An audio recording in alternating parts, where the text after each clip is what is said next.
All right, welcome back, ladies and gentlemen. This is going to be the second installment of my mini-series.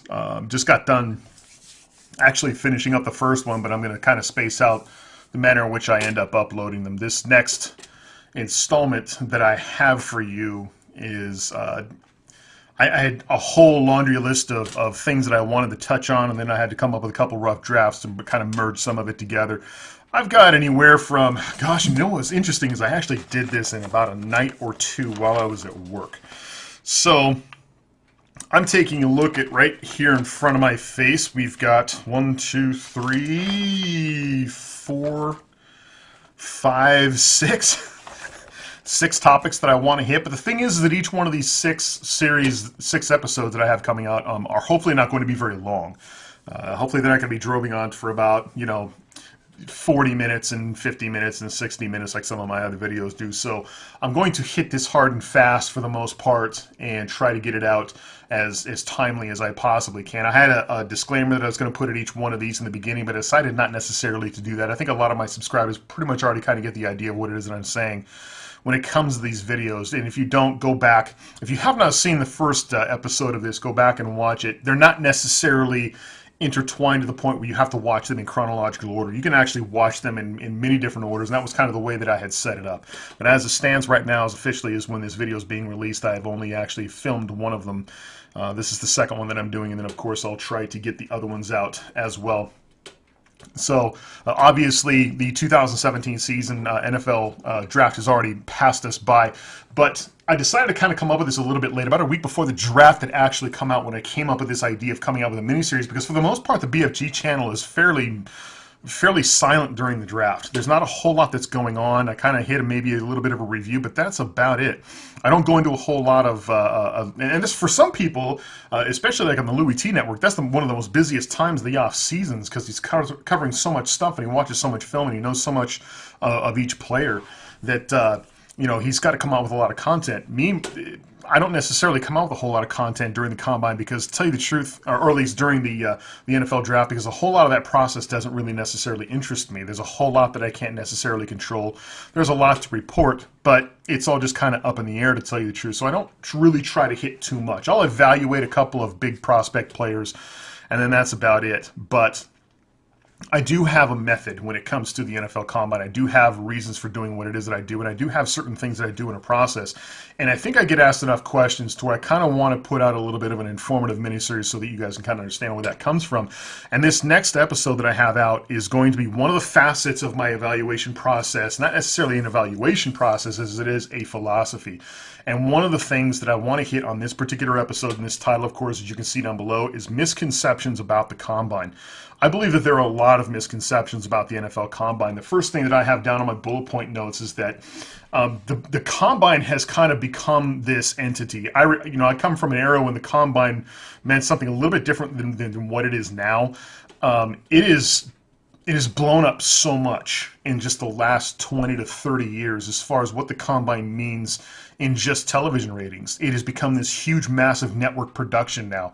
And NFL Combine numbers up until the last 10 years started to, in fact, it's probably gone back even farther than that, where you started to see a steady, gradual increase in viewership ratings over a lot of other programming channels that really should have been drowning them out. But you throw some Combine hype in there and some influential stuff when it comes to the Combine, and people were starting to watch it. And I think the networks were kind of onto something here. The viewers want to see this Combine stuff. They want to see these prospects. They want to see the future of tomorrow's NFL.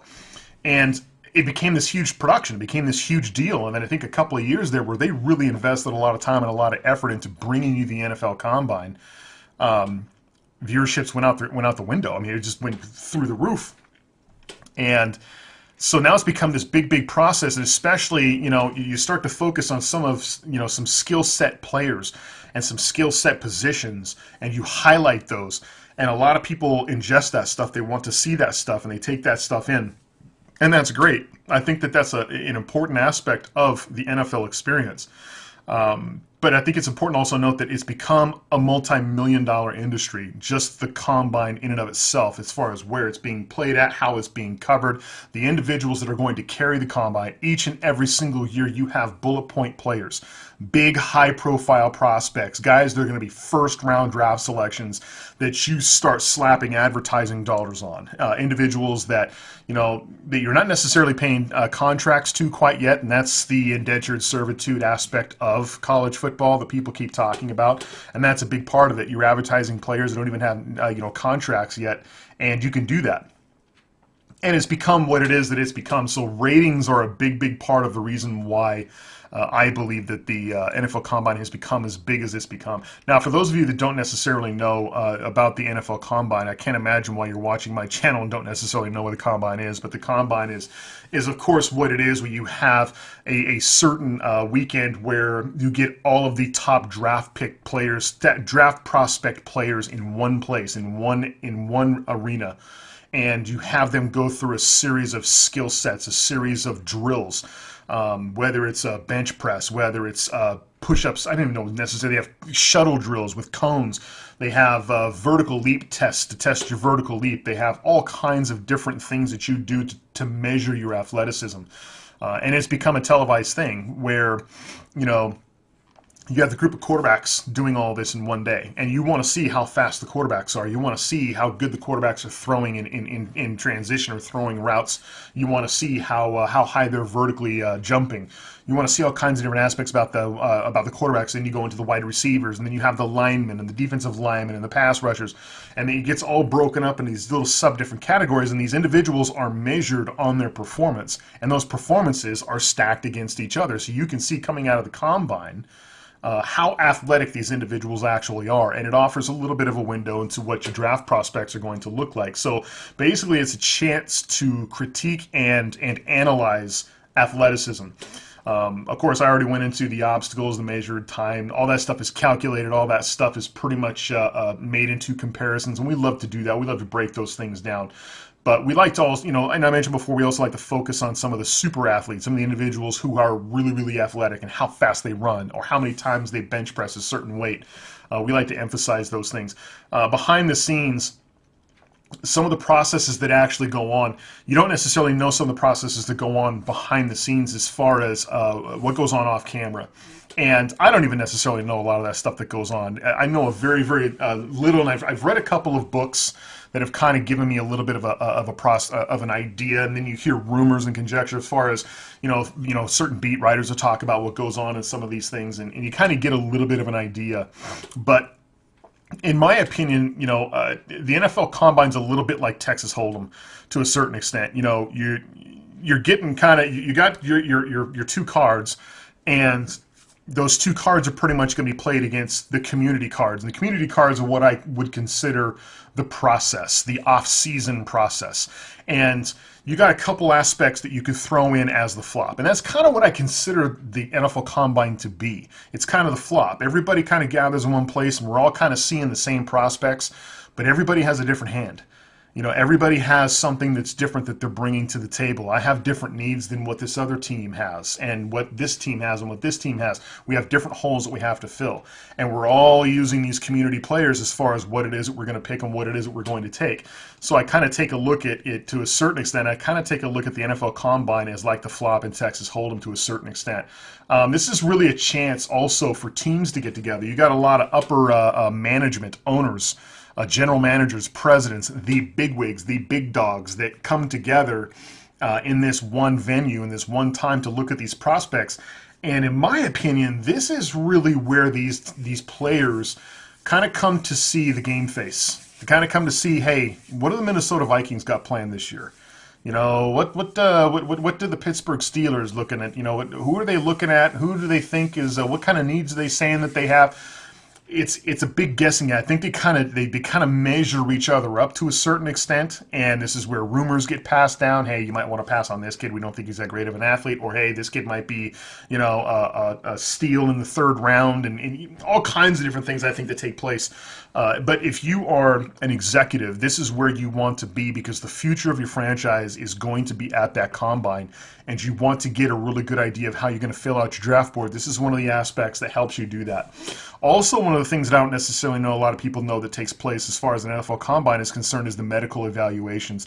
This is this area, this is the time when there's no more playing. There's no more playing around. You can no longer sugarcoat what's been going on with your player. When you are at the collegiate level and a player has been injured, there's certain things, in my opinion, that you can do to kind of mask the injury that your superstar player has received or has not received.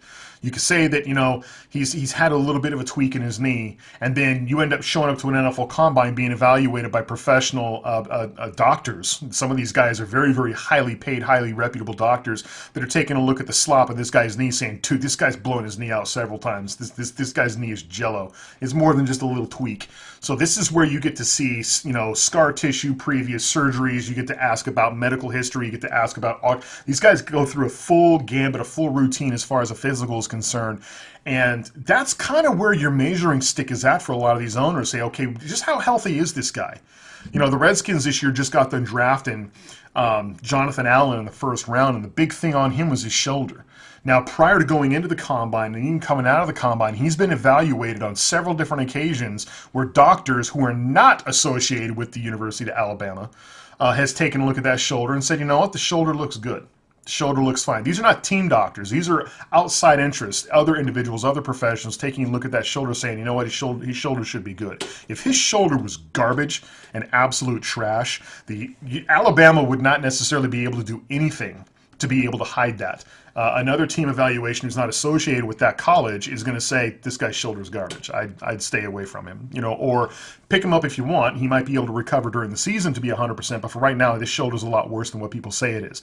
So this has gone back all the way into the 80s, when the information wasn't necessarily as important or necessarily as disseminated as now. I think that colleges are a little bit more on the up and up with some of the injuries that their players have sustained, because this stuff can't stay secret for long.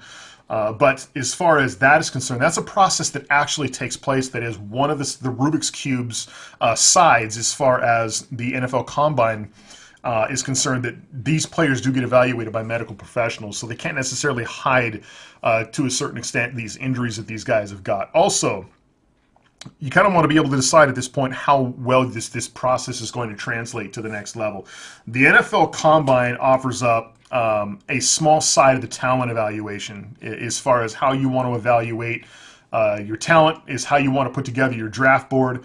The players that you're looking at, maybe there's a player that you weren't necessarily sure on as far as their injury, but after seeing them in the NFL Combine or having them see the doctor, maybe they're going to move up a little bit.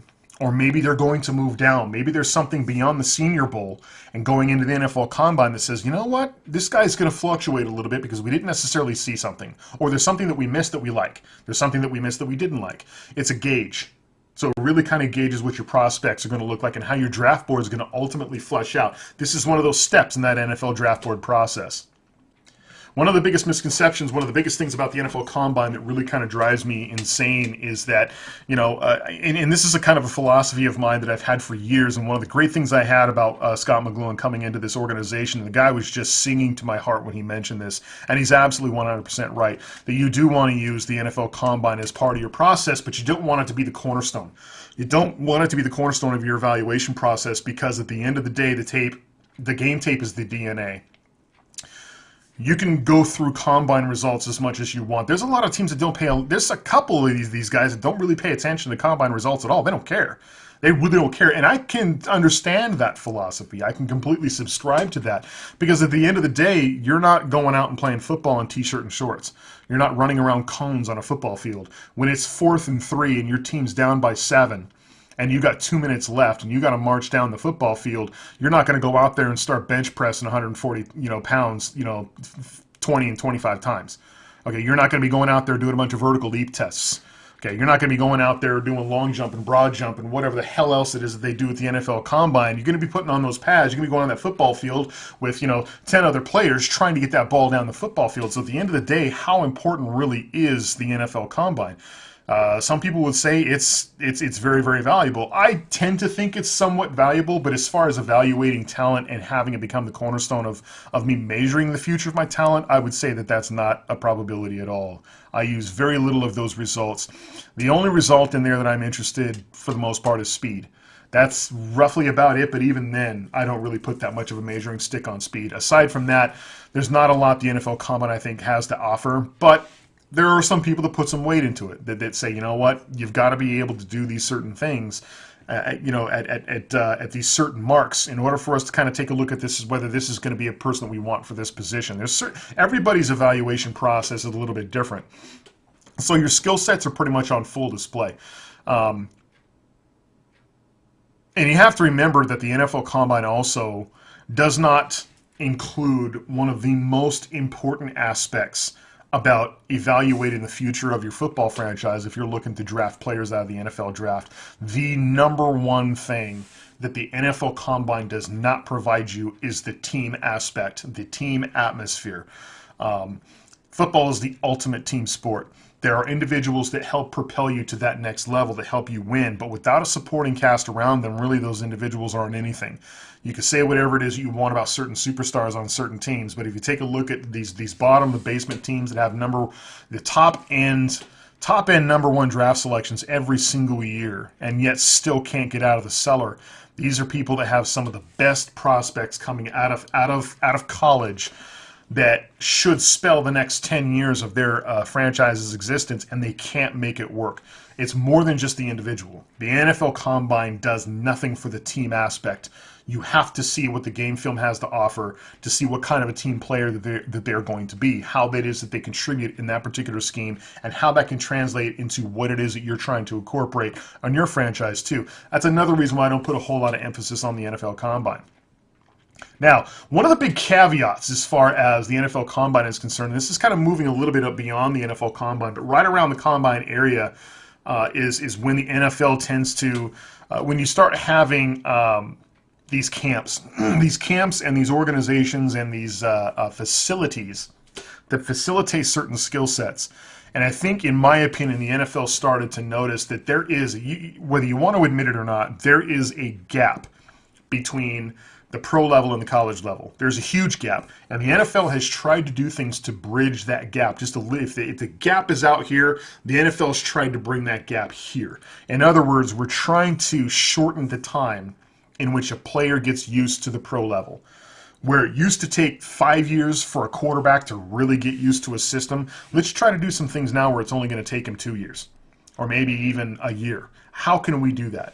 Well, we get them enrolled in programs, we get them enrolled in facilities, learning from ex-professional players on how to play the position, how to read defenses, and how to do this and how to do that, learning mechanics, learning basics, all these little different things to try to get them ready for that next level. And this happens pretty much almost every position, if I'm not mistaken. I know wide receiver, they definitely do it. Running backs definitely do it. Linemen do it. Definitely quarterbacks. Quarterback facility, from what I understand, is absolutely state-of-the-art, and it tries to bridge the gap between college and pro because the difference is astronomical. The difference between the two is absolutely huge.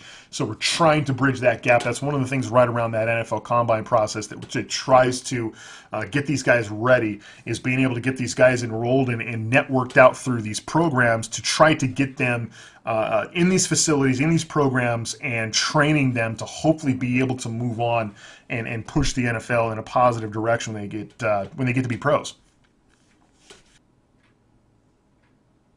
Now, one of the things that I think is also important to understand is that there are teams out there, there are colleges out there that produce these phenomenal players that come in and put up some really, really good numbers as far as the NFL Combine is concerned. A lot of these guys are pretty much ready to move up. Some of these guys are ready to move up and start immediately in the NFL, depending upon the athleticism of that player and depending upon the position that they're playing. There's some of these guys that can move up. You're taking a look at some of these SEC schools, these schools that can produce high-end talent that usually a lot of their top prospects end up going in the first 2 rounds. And you're taking a look at individuals that are going to be compensated very, very heavily because they've competed at such a high level, and their colleges are at the absolute zenith as far as talent is concerned. Being an athlete in that atmosphere, it's, you know, it's steel sharpening steel. Okay, it's not stone sharpening steel. It's steel on steel. It's that you know, that iron that's being forged in the hottest flames. It's the highest caliber of talent that this country has to produce.